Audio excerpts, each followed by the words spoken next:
BNP Jamaat সহ বিভিন্ন রাজনৈতিক দলের নেতাদের সঙ্গে দেশের চলমান নানান ইস্যুতে আলোচনার জন্য সংলাপে বসেছেন প্রধান উপদেষ্টা ডক্টর মোহাম্মদ ইউনূস। আজ বুধবার ৪ ডিসেম্বর বিকেল ৪:৩০টার দিকে রাজধানীর ফরেন সার্ভিস একাডেমিতে এই সংলাপ শুরু হয়। এদিন বিকেল ৩:৩০টা থেকে রাজনৈতিক দলগুলোর নেতারা ফরেন সার্ভিস একাডেমিতে আসতে শুরু করেন। বিএনপির স্থায়ী কমিটির সদস্য ডক্টর খন্দকার মোশাররফ হোসেনের নেতৃত্বে ৫ সদস্যের প্রতিনিধি দল সংলাপে অংশ নিয়েছেন।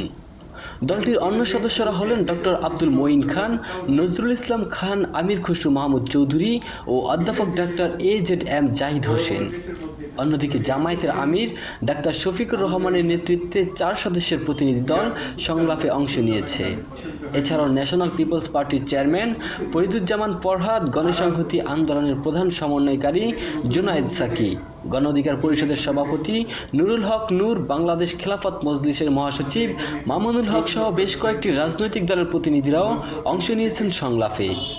তবে সংলাপে জাতীয় পার্টিকে সরকারের পক্ষ থেকে আমন্ত্রণ জানানো হয়নি বলেই জানা গেছে। অবর্ণিত সংবাদ, SM আনাস ইসলাম।